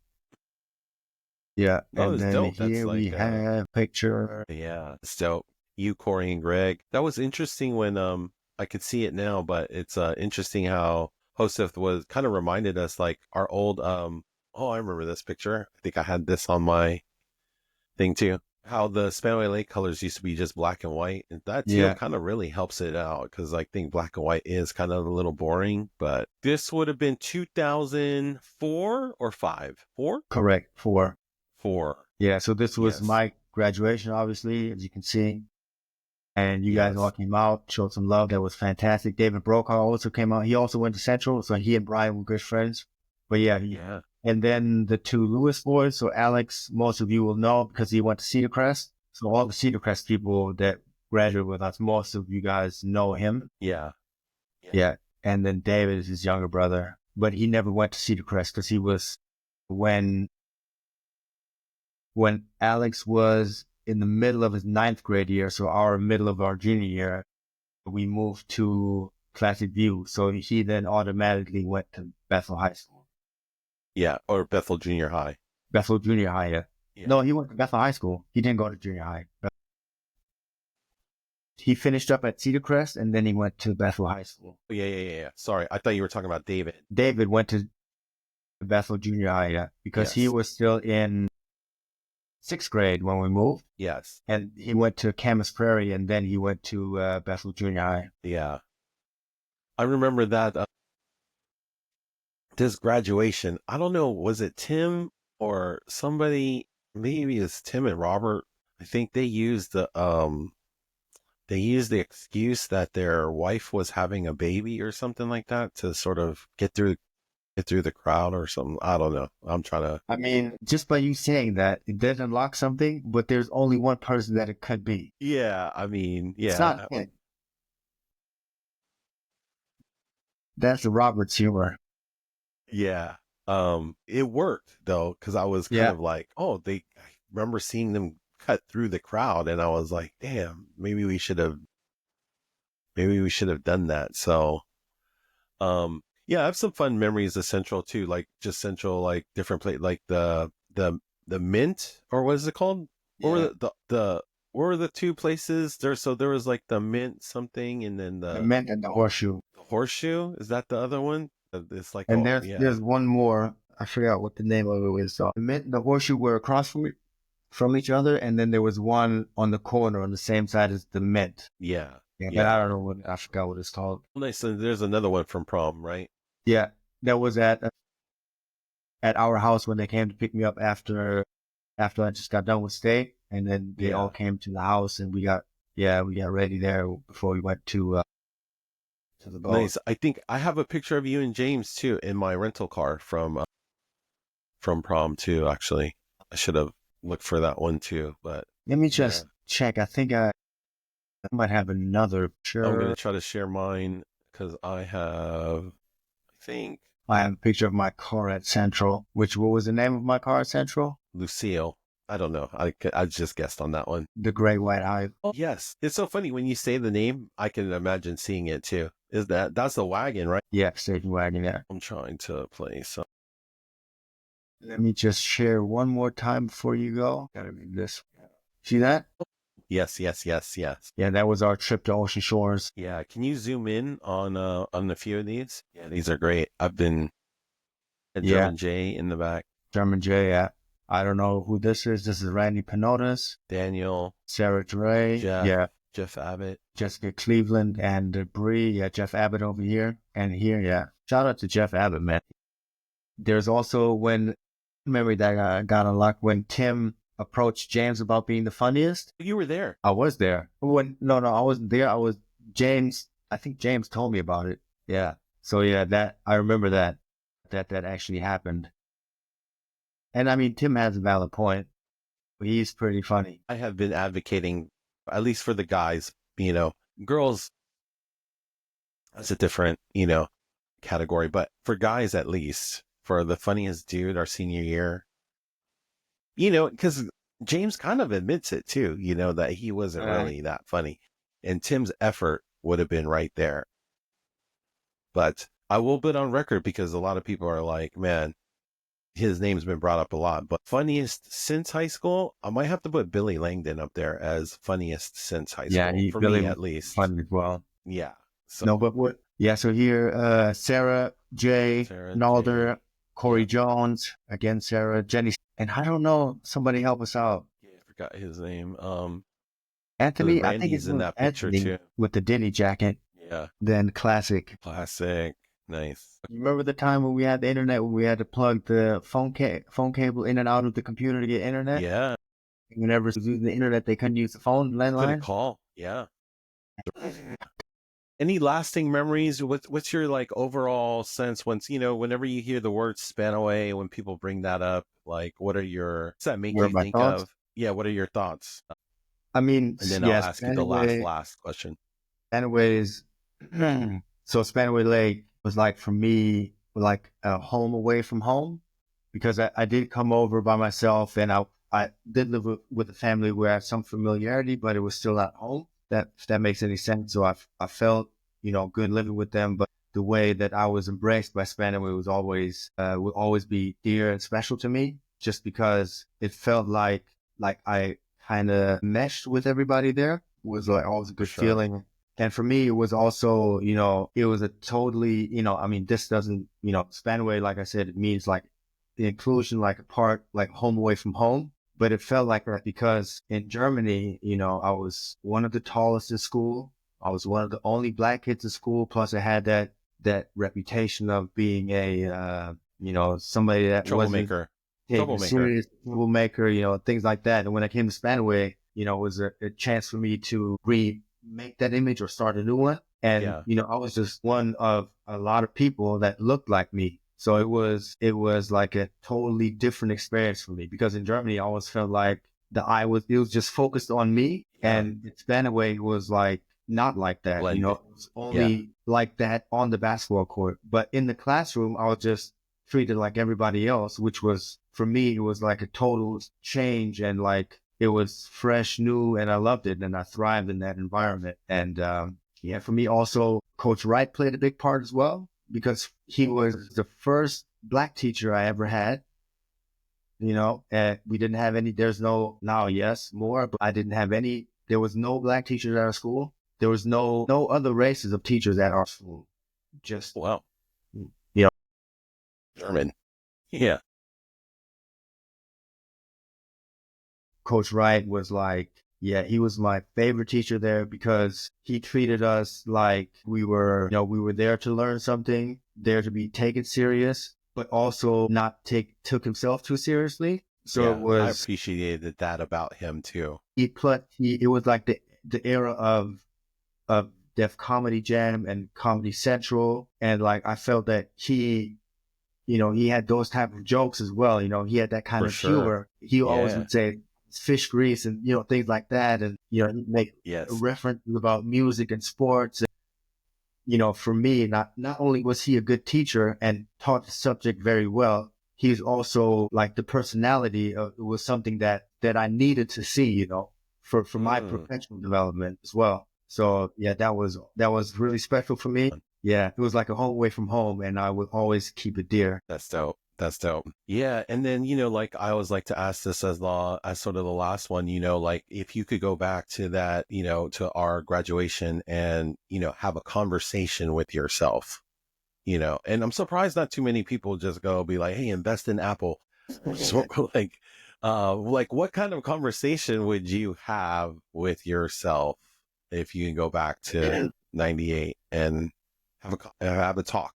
It's hard to say that, because I was lived by like, if you have a conversation with yourself Mm. back then, you would then go down the line and maybe change things. And I think all the experiences I've had, I wouldn't change them. Like, I obviously would have been great to play at a bigger college, but Yeah. I wouldn't change those friends for anything. It would have been great to go maybe to Bethel and play for a state championship, but then I wouldn't have all of you guys or girls or, like all the people that I met at Spanaway Lake and the teachers, and, then I wouldn't have that in my life, and I'm super thankful for also the teachers that we had, because like I said earlier, I reached out to host after years of not, being in touch with him. And he didn't waste a minute or a thought at should it help him or not. He Yeah. didn't waste a minute. He just did it, and I wouldn't have those people in my life, It's, even with you all came to the wedding, yeah, it's, I don't know what I would say to myself back then. I would just say, pat myself on the shoulder probably and just say, keep going. I like asking this question as and being ambiguous about it because I don't want to lead people. People say different things, and I like how it's just like I love it. It's just one of the organic things about this. I'm just happy with how it came out to now. Dope. Well, once again, the godfather of the Swayside Connection podcast is Jay Thomas, and thank you for your time. Thank you guys for tuning in and hearing Jay's story, and we will see you guys all on the next one. Thank you so much, everybody.